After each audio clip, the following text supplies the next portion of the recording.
por ejemplo, por cuestión de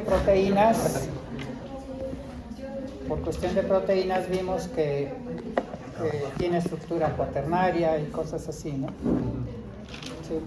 Ok, vamos a iniciar. Las interlucinas.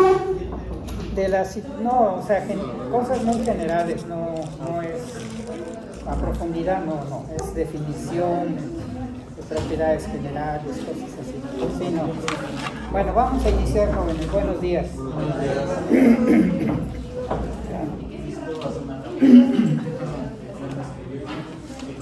Rubén. Eric. Presente.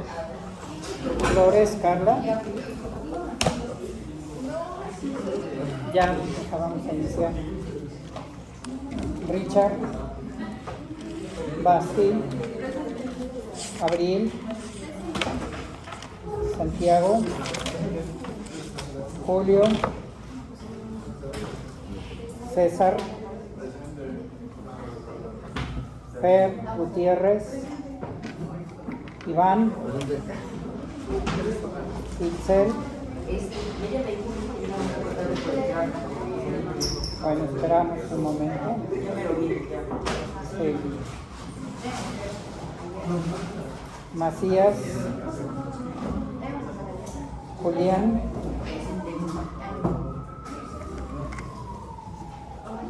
Marín, Diego.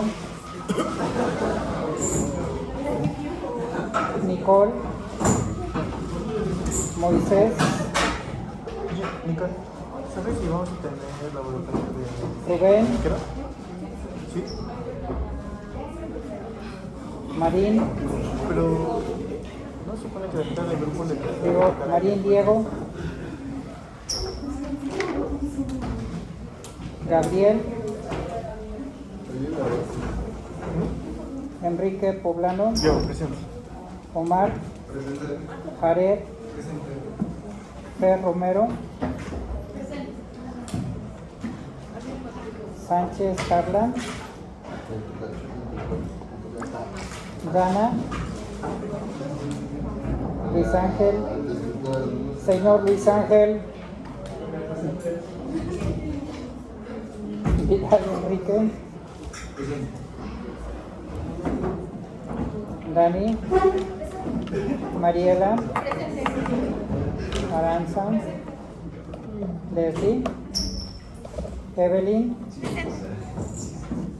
Bueno, entonces Richard, Julio, Itzel, Andrea Macías, Moisés, Carla Sánchez, nos faltan.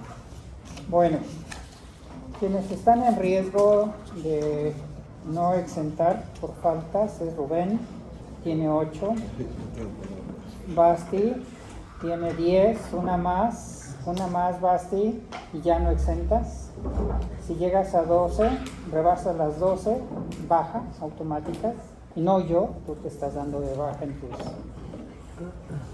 Después alguien más que está es Iván, tiene 7. La semana pasada. ¿Quién más? Enrique Vidal, tienes 10. Así es que una más y ya te vas extraordinario, ya no exentas. Ahora, para los que no tienen faltas o tienen muy poquitas, pues se les puede ayudar por décimas para que suban al inmediato superior.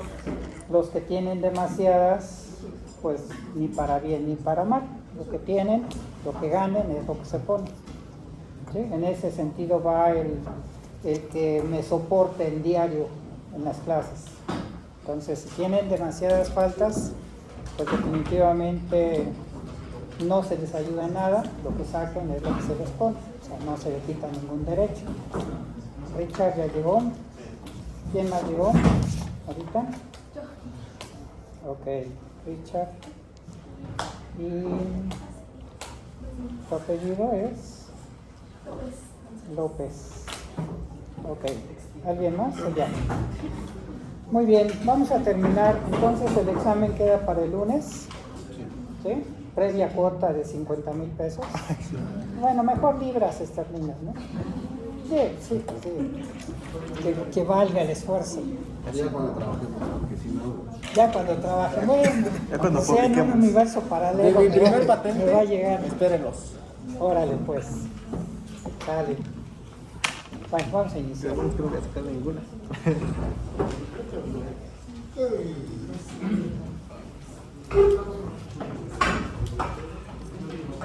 Estamos revisando la forma de los inmunógenos y entonces en esto diríamos que están los organismos vivos atenuados, organismos muertos, proteínas, Péptidos. péptidos, Los RNA mensajeros. Los DNA, ¿no? RNA mensajero Los DNA, ¿no? y el DNA. Ok, ya revisamos estas proteínas, hablaremos un poco de las vacunas peptídicas o del inmunógeno peptídico. ¿De acuerdo? Bien. El inconveniente, cuando hablamos de péptidos, pues son equivalentes a los epítopos, porque son pedacitos de proteína. Por lo tanto, si yo tengo aquí mi proteína, pues ya conocemos los epítopos, los lineales, los conformacionales, que se forman de dos, al obtener su estructura terciaria y se pliega, se acercan regiones distantes de la cadena polipeptídica. Vamos a ponerle otro color. Son los conformacionales y los enclaustrados. Doc, ¿Sí? es que no vimos proteínas, nos quedamos hasta organismos muertos. ¿Ah, sí? Ajá, íbamos a hacer proteínas. Bueno, termino péptidos y me regreso a proteínas, perdón. Ok, gracias a ti, Julián. Y además los enclaustrados, ¿no? Entonces, en sí los epítopos ya los clasificamos, ya los explicamos cuando vimos la estructura de la proteína. Y como tal, estos epítopos pues son los sitios que van a reconocer los anticuerpos. Bueno, al ser los sitios que reconocen los anticuerpos, digamos un anticuerpo, pues me reconoce a dos epítopos iguales. ¿Así? Es la manera específica de representarlo. Aunque es esquemático, pero un anticuerpo me reconoce dos epítopos iguales. ¿Ok? Como tal, pues se pensó que si se sacaban los epítopos, esos péptidos de la proteína, se podrían usar de manera aislada para formar vacunas peptídicas. El inconveniente de estas vacunas peptídicas fue el tamaño. Se sabe que para que una sustancia sea inmunogénica, es decir, que induzca una respuesta inmune, se requiere un peso molecular elevado, un tamaño alto y la complejidad de la molécula.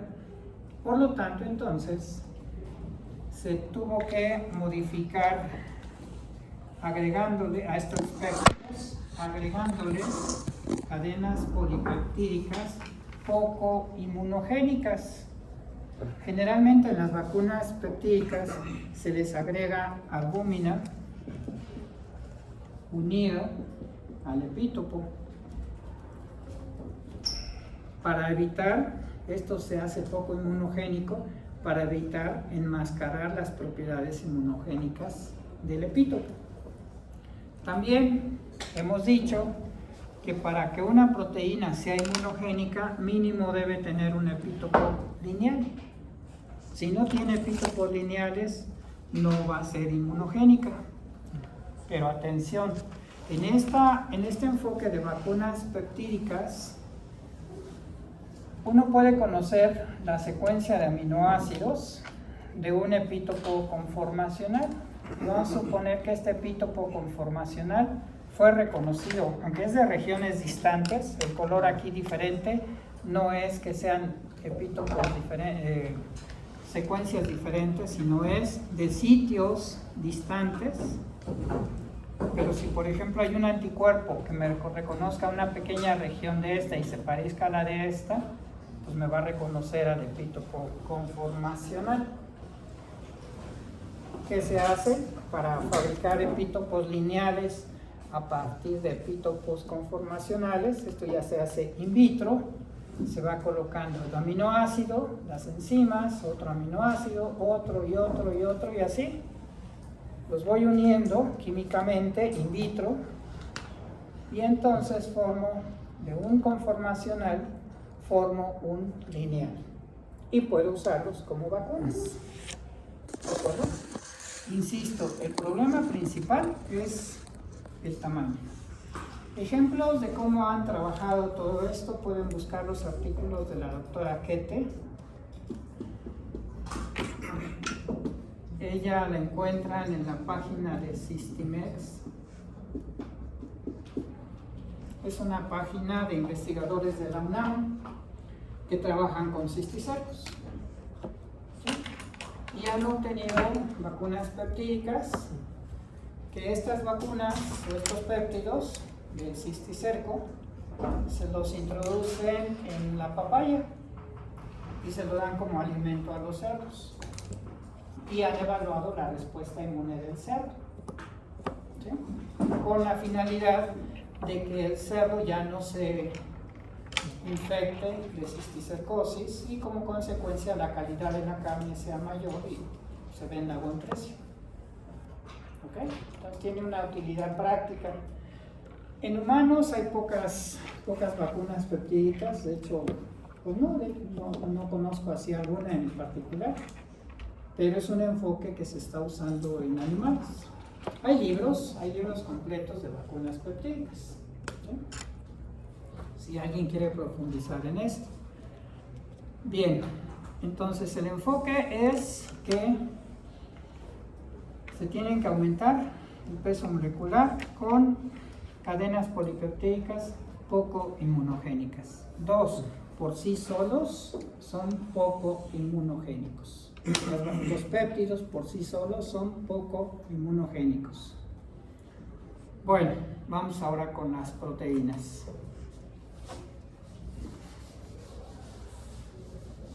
Si quiere uno usar una proteína como inmunógeno, el primer principio es que no sea una toxina. Entonces, al pensar en las proteínas, lo primero es que no sea una toxina. ¿Sí? ¿A alguien le gustaría que lo vacunaran con, por ejemplo, con la toxina botulínica o con el toxoide tetánico o con, ¿qué sería? La toxina del Vibrio cholerae, que activa la venilato ciclasa para que le dé diarrea? Pero ¿qué tal se vacunaron con la proteína S que hace hoyitos en los capilares? Bueno, ahorita vamos a regresar a eso, ¿sí? Por lo tanto, si hay vacunas con la proteína S, bueno, mientras sea un vector viral, no es problema. Y si la proteína va como tal, pues la van a neutralizar y no van a tener más complicaciones que las temporales mientras se va neutralizando esta proteína. Mientras no esté modificada, también las proteínas se modifican post-transcripcionalmente, ¿sí?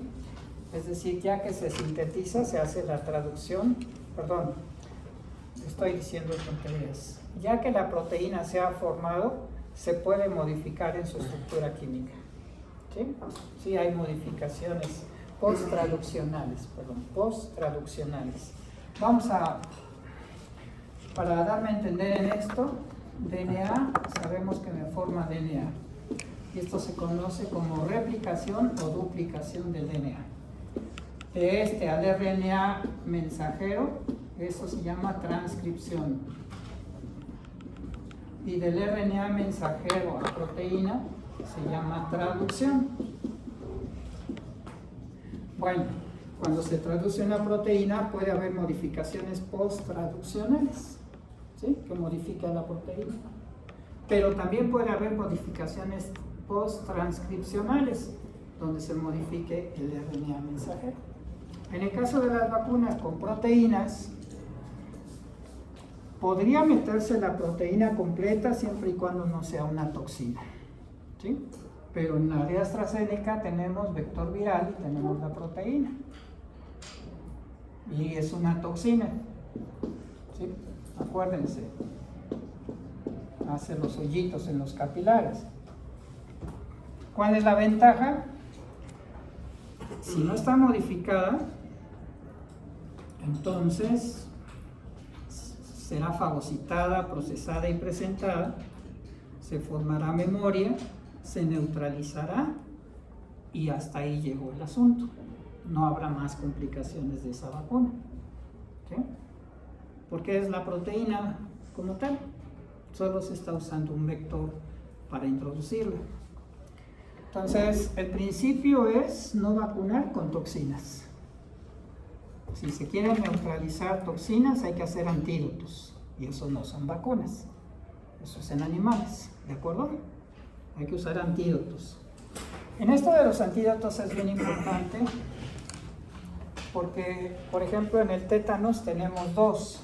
Uno que es el toxoide tetánico y otro es la antitoxina tetánica. A ver, ustedes díganme qué harían. Tenemos una persona con riesgo de que se enterró un clavo y está oxidado, ¿sí? Típico de Clostridium tetani, ¿no? Independientemente, y esto sí se los aconsejo, lo hemos hecho, sobre todo con trabajadores de la construcción, que pues dejan todo tirado y tablas con clavos hacia arriba y solitos se ponen las trampas, pisan y ya se enterraron el clavo. Y lo que hacemos inmediatamente es abrirle tal cual si tenemos las condiciones, y si no, pues ponerle cloro directo y presionarle y cloro directo, y ya después se va a vacunar, ¿sí? Pero lo importante es matar el microorganismo inmediatamente. Pues arde, pero no pasa de 3 minutos que arda, pero ya. Sí, de verdad que yo les aconsejo, ya van a ver por qué se los aconsejo. Ustedes van a decir, este cuate ya se abarató tanto, ¿no? Pero es como la cerveza. La cerveza se dice que es el champán de nosotros los pobres. Y el cloro es el mejor antiséptico, y de hecho lo es. El neutrófilo lo usa, ya veremos cómo lo hace. Y me pueden dar o no la razón, pero el hecho que estoy haciendo cambiar conductas. Ok. Pero viene la pregunta, ¿qué le doy primero? ¿Esto o esto? Ahí las dos. Solo que esta sí la venden en las farmacias y esta solo en los hospitales. ¿Qué le doy primero? ¿Qué le aplico primero a mi paciente? Usen razonamiento, no se requiere conocimiento. Solo se requiere que les brinque la neurona. ¿Sería primero la antitoxina? No, primero el toxoide. A ver, vamos 2 contra 1. ¿Quién da más? Yo digo que porque lo venden en la farmacia es más fácil de conseguir. Bueno, ya si no tienes de otra, para rápido sí. Pero ¿qué es lo apropiado, lo correcto? Primero la antitoxina. ¿Por qué? Es para primero neutralizarla, ¿no? Y ya después con el Te lo toxoide. estoy diciendo, este ya es un anticuerpo. Son anticuerpos preelaborados. Estos inmediatamente neutralizan. Y ya después Eliminarla, ¿no? Digamos que es el antídoto. Pero si no lo tienes, ¿cómo lo vas a...? Claro, lo mandas al hospital y la tienen y se lo ponen. Eso sí es obligado. Pero el toxoide, ¿por qué no? ¿O se lo darían después de aplicarle esta?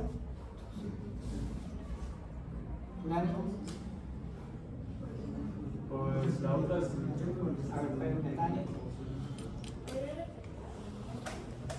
Ya le aplicaste el antídoto inmediato, que es la antitoxina tetánica, lo mandaste al hospital y ya le aplican su antitoxina tetánica, que son anticuerpos preelaborados. Ya, ¿le aplicarías el toxoide después de que le aplicaron este? ¿No? ¿Qué obtendrías con este y qué obtendrías con esto en su respuesta inmune? Es que con la de abajo generarías una Una memoria, ¿no? inmunidad pasiva. Ajá. Y con la otra sería activa, entonces nos conviene que sea activa porque generaría memoria. Exactamente, esto neutraliza y es pasivo porque está preelaborado. Esto es activo porque van a inducir su respuesta inmune y, claro, memoria, amplificación, etc. Entonces, a los 15 días de aplicarle esto, se le debe aplicar esta otra. Y eso sucede con cualquiera que quieran inmunizar, claro.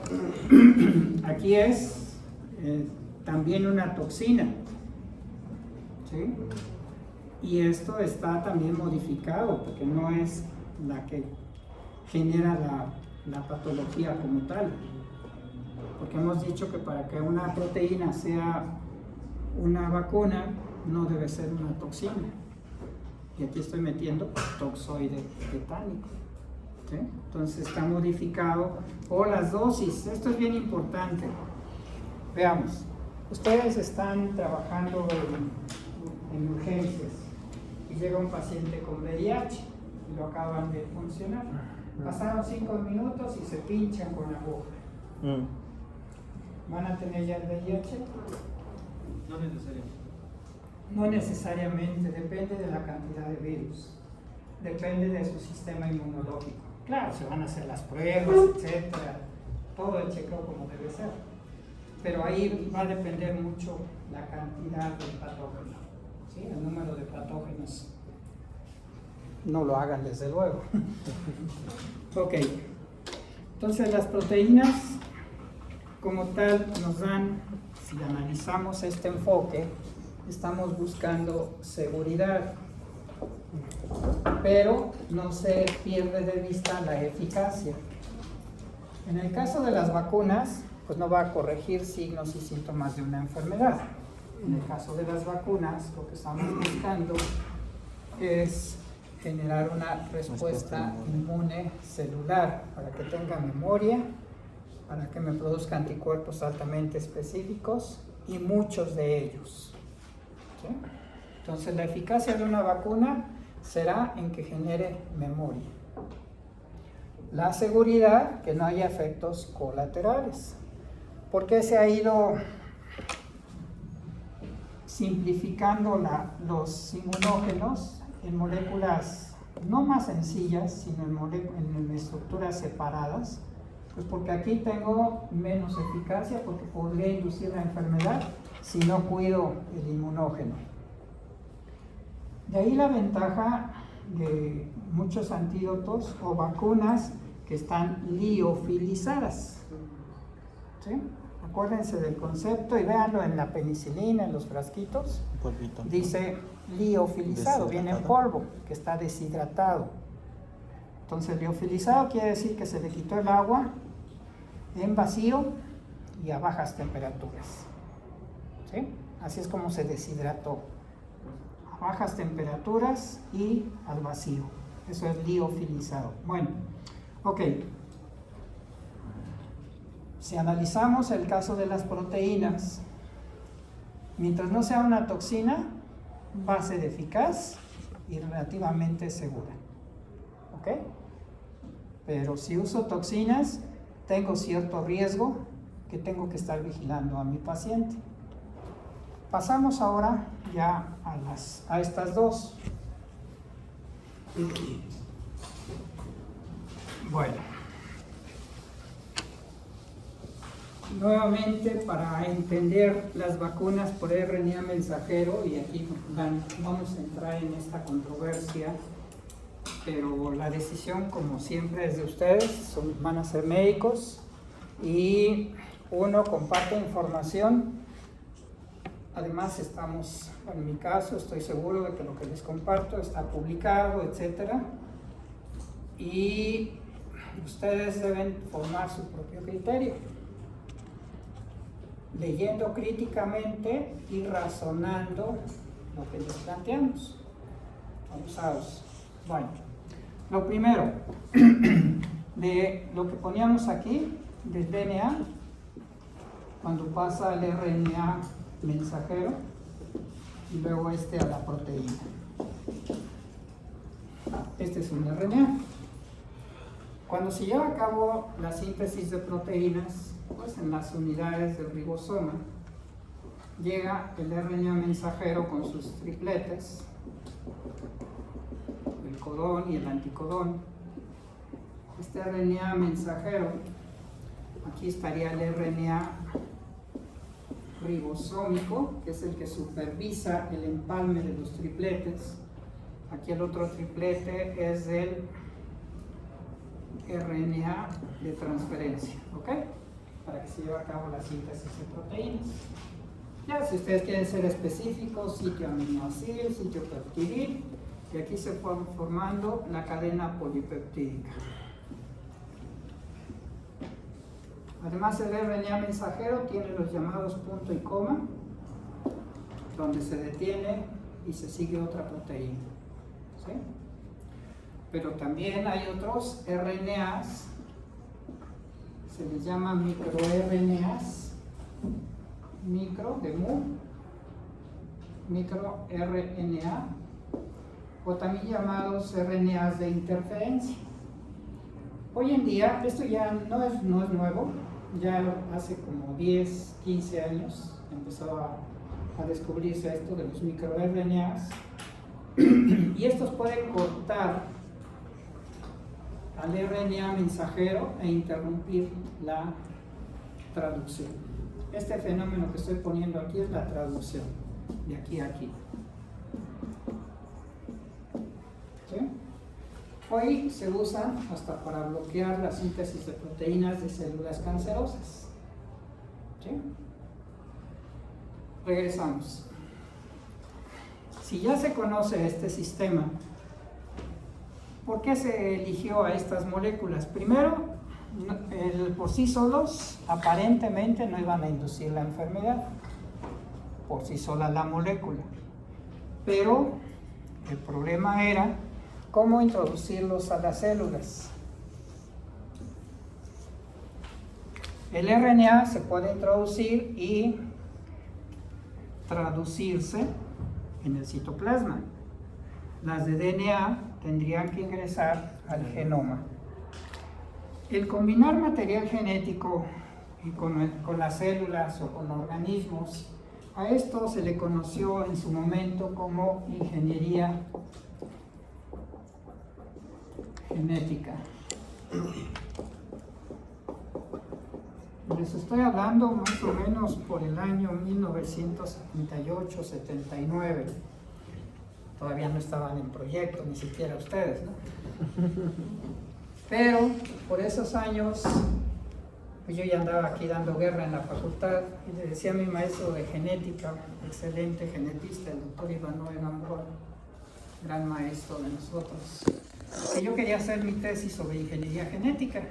Entonces me dice, ¿qué es eso? Estaba muy novedoso. A nivel internacional estaba la polémica porque eso quería decir combinar material genético de dos especies. Entonces se le empezó a llamar el DNA recombinante. ¿Y por qué era peligroso esto en cierta manera, el manipular el material genético? En el ser humano meterle material genético extraño. Bueno, ya la naturaleza de por sí combina material genético. Nuestro genoma tiene infinidad de secuencias víricas incorporadas a nuestro genoma. ¿Sí? Ustedes saben que el genoma, pues sí, como tal, son nuestros genes que están en cada cromosoma. ¿Sí? Y que cuando nos reproducimos en la meiosis 1, pues ocurre el intercambio de material genético. la recombinación genética. Bueno, ahí es la recombinación natural, pero ya hablar de una célula, ¿sí estás con nosotros, Santiago? Ya cuando queremos combinar una especie con otra, dio lugar a una serie de cosas como fue terapia génica, que en este caso es introducir el gen sano en un paciente que tiene defectos de un gen, ¿sí? Sustituir la función del gen enfermo. Alimentos transgénicos o bien animales también transgénicos, de fármacos recombinantes. Hasta ahí todo iba muy bien, ¿eh? ¿Cuál era el problema? Pero empiezan a surgir las ideas maquiavélicas, la guerra bacteriológica.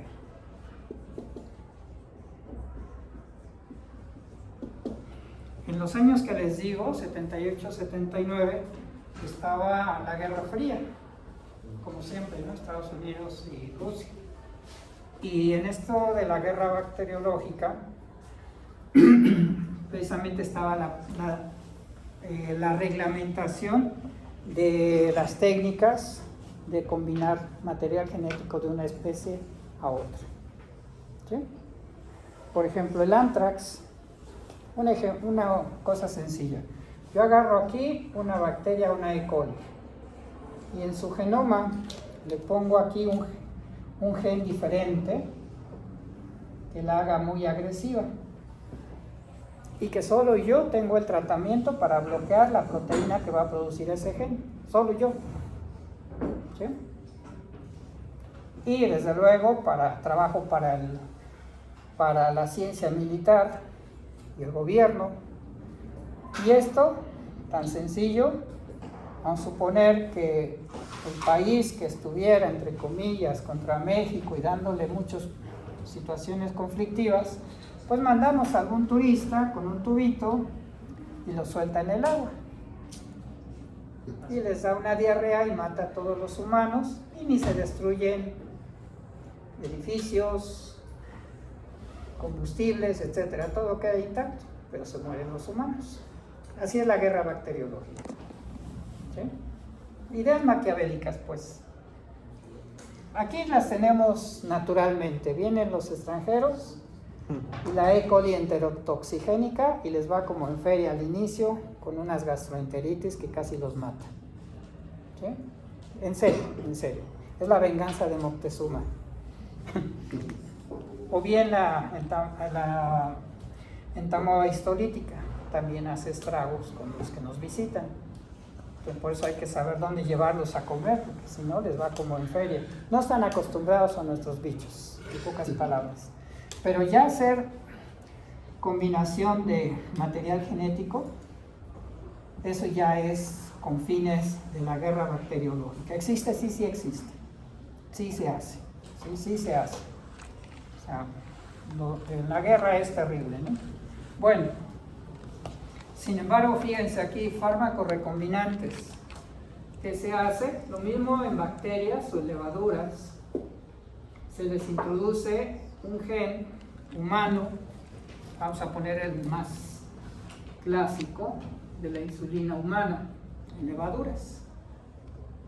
Entonces a la bacteria o en la levadura yo le pongo el gen humano de la insulina y pongo a trabajar a la levadura para que me produzca insulina humana.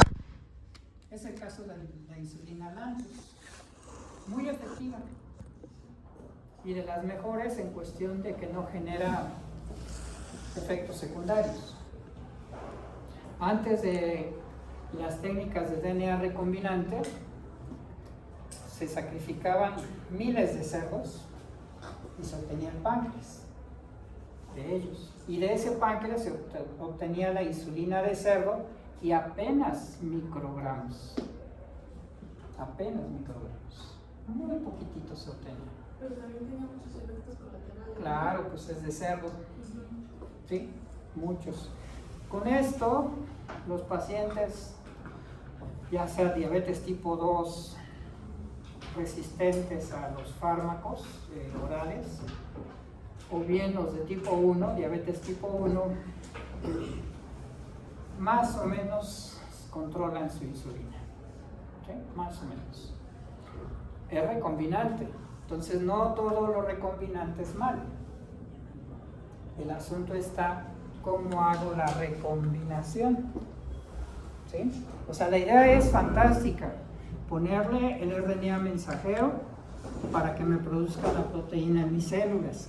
Si es en la bacteria, pues no es problema, es una bacteria o una levadura y saco la insulina y ya la uso en mis pacientes. Esto no es lo único. Interferones que se usan en inmunología, en los pacientes para aumentar su respuesta inmune o como antivirales, son recombinantes. ¿Sí? Y vienen hasta modificados. Está el interferón alfa 2B pegilado, el interferón alfa 2B, interferón gamma, interferón beta, todos son recombinantes. Eritropoyetina, trombopoyetina, hematopoyetina, factores de crecimiento para granulocitos, para monocitos, para todos ellos son recombinantes. Factores de la coagulación, factor 8, factor 9, también son recombinantes. Ustedes pueden buscar en internet ejemplos de fármacos recombinantes y van a encontrar infinidad de ellos, muchísimos. ¿Sí? Por lo tanto, esta tecnología hoy en día es una rutina primero. Usar fármacos recombinantes es una rutina. ¿Sí? Los animales transgénicos son bien útiles porque, por ejemplo, los ratones a los que se les han introducido los genes de las cadenas de las inmunoglobulinas, a esos ratones los inmunizamos con un antígeno y obtenemos anticuerpos mitad humano, mitad ratón. Ratón aquí, humano aquí, y se usan para terapia biológica. ¿Ok? Aquí les he dicho que si quieren aprender a hacer toda esta tecnología, pues se van a Cuba. No a Varadero, se me van, por favor, al Polo Científico, al Instituto de Inmunología Molecular. ¿Sí? Entonces, en esta zona tienen bien estructurada la producción de los anticuerpos monoclonales. Hablábamos de un factor de crecimiento, el HER vital. Es HER vital, es de origen cubano. ¿Sí? Y funciona muy bien para estimular células de la médula ósea. Desde luego también hay productos de Occidente, ¿no? De Estados Unidos. Nos hace falta esa tecnología aquí en México para producir fármacos recombinantes. Pero bueno, ¿qué sucede entonces? Les decía, la idea es buena, pero entonces, ¿cómo introduzco el RNA mensajero en la célula? Porque de entrada,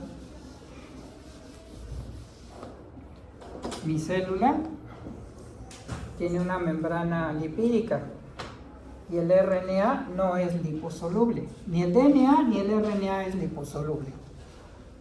Por lo tanto, necesito meterlo en un vehículo.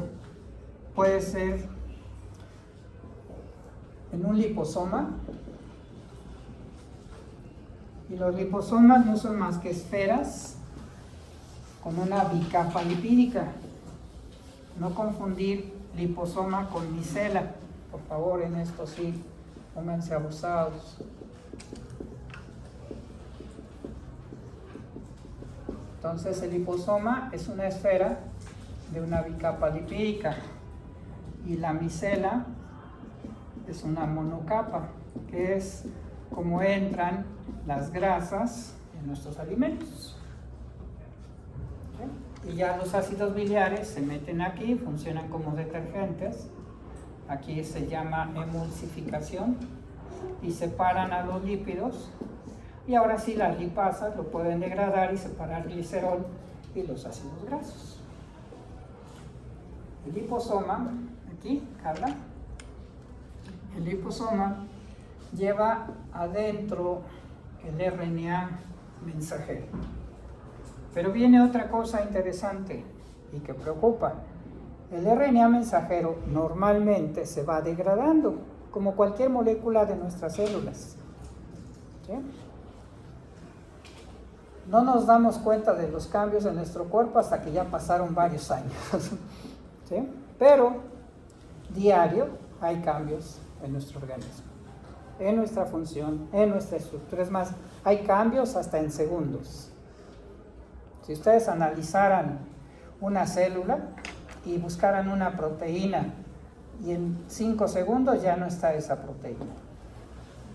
¿Sí? Se expresan y se dejan de expresar, o se recambian.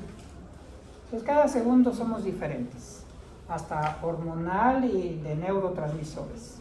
Ahorita todos están relajados, escuchándome bien interesados y todo esto, pero si empiezo ahí de roñoso y de grosero y agredir a alguien, inmediatamente hago que segregue catecolaminas y cambia completamente su bioquímica. Bueno, esto que les estoy diciendo, necesito darle estabilidad porque esto se degrada fácilmente. Cuando se trabaja con los ácidos nucleicos, o se contamina con otros ácidos nucleicos, o se degradan fácilmente porque hay muchas RNAsas en el entorno. Por eso las vacunas se modifican epigenéticamente. Conclusión, las vacunas que llevan el RNA mensajero de la proteína S, que ya de por sí en el coronavirus es una toxina, su RNA está modificado epigenéticamente. ¿Sí? Nuestro genoma no cambia, abusados. Nuestro genoma son genes bien ordenaditos en sus secuencias. Lo que se modifica es el funcionamiento de nuestros genes.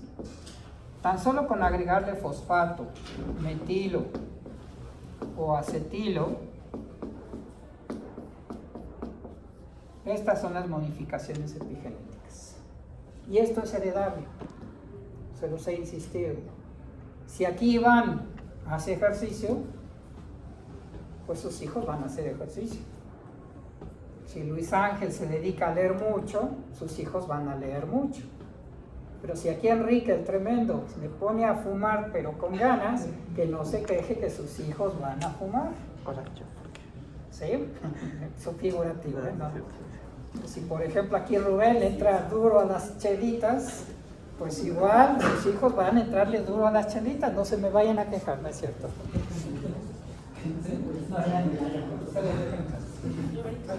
Esto es real, no es mutación, no es evolución, no son cambios evolutivos, son cambios epigenéticos que se heredan. Así es que si hacen cosas buenas con su cuerpo, están garantizando. En otras palabras, se podría decir que nuestros hábitos dependen mucho de cómo actúan nuestros padres. Sí.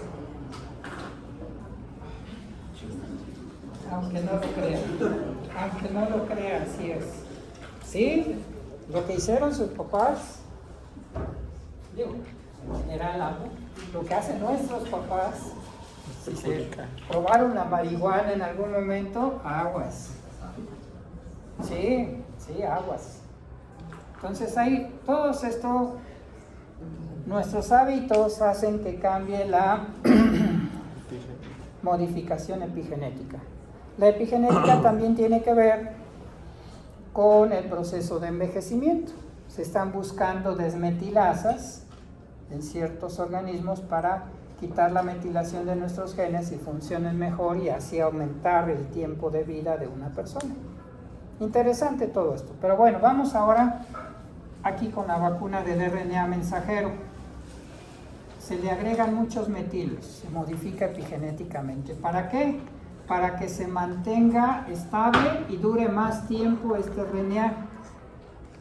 Estaba diciendo que normalmente nuestras moléculas van cambiando, pero cuando se modifica epigenéticamente, este RNA es más duradero. No les miento, pero ahorita si alguien se aplicó Pfizer, sigue todavía produciéndose proteína S en su organismo y haciéndole hoyitos a sus capilares. Feliz la proteína, ¿no? Haciéndole hoyitos y hasta con riesgo de que se me infarten, una embolia, etc. Aquí es donde ustedes, si se pusieron Pfizer, pues deben aplicarse su aspirina Protec, que son 100 miligramos, ¿sí? 100 miligramos al día. Y no quieren diario, una cada tercer día. Así muy malo, una a la semana ya, para que tengan algo de baja de coagulación en su tiempo después de coagulación. Lo ideal es una cada tercer día. Su organismo les ayuda a neutralizar la proteína que se está produciendo a cada rato. Por lo tanto, la conclusión aquí es, si el RNA, por un lado, está hipermetilado, por otro lado, para que pueda entrar a la célula, yo pongo ese RNA hipermetilado, mensajero, pero hipermetilado, lo pongo en los liposomas. Esto ya está hasta en la página de la Organización Mundial de la Salud. Antes fue clandestina la manera de cómo se consiguieron las patentes de Pfizer con su composición química. Ahorita ya, y hay como 7 componentes más que tiene esa vacuna y que es tóxico. Viene el asunto. Este liposoma, para que se fusione aquí, lípido a lípido, se usa polietilenglicol. ¿Okay? En el laboratorio, antes de las vacunas, antes de estar en el hospital con los residentes, administrando toda la investigación, yo ya sabía del polietilenglicol porque en nuestras áreas lo usamos para fusionar células. Y un experimento común en inmuno es tomar una célula de mieloma y un plasmocito. Esta es inmortal, pero no produce inmunoglobulinas. Esta produce inmunoglobulinas, pero es mortal. Cuando fusionamos, se vuelve inmortal esta célula con doble núcleo. Se llama hibridoma. Y esto es la base de la tecnología de producir anticuerpos monoclonales y deja muchísimo dinero. Es un negocio muy rentable y alcanza para cualquiera que quiera dedicarse a esto. Muy rentable, un poco caro la inversión, pero bueno, es posible hacerlo. Ok, viene la pregunta.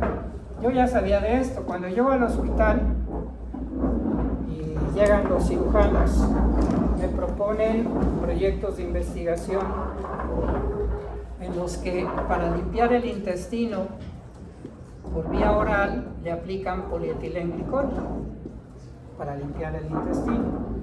Su idea, al estar limpio, pues no se contamina con heces fecales.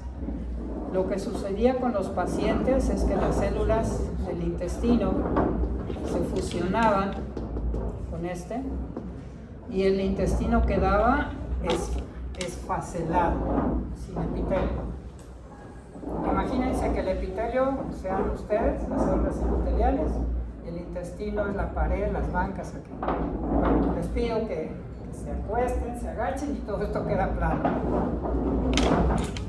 Esfacelado, pelado en el sentido común, ¿no? Haya todo pelado el intestino. Sí, las complicaciones después de usar el polietilenglicol fue la sutura. Cuando se anastomosaba, se unía a un extremo u otro del intestino, anastomosis término terminal o término lateral, como ustedes quieran. La sutura se rompía.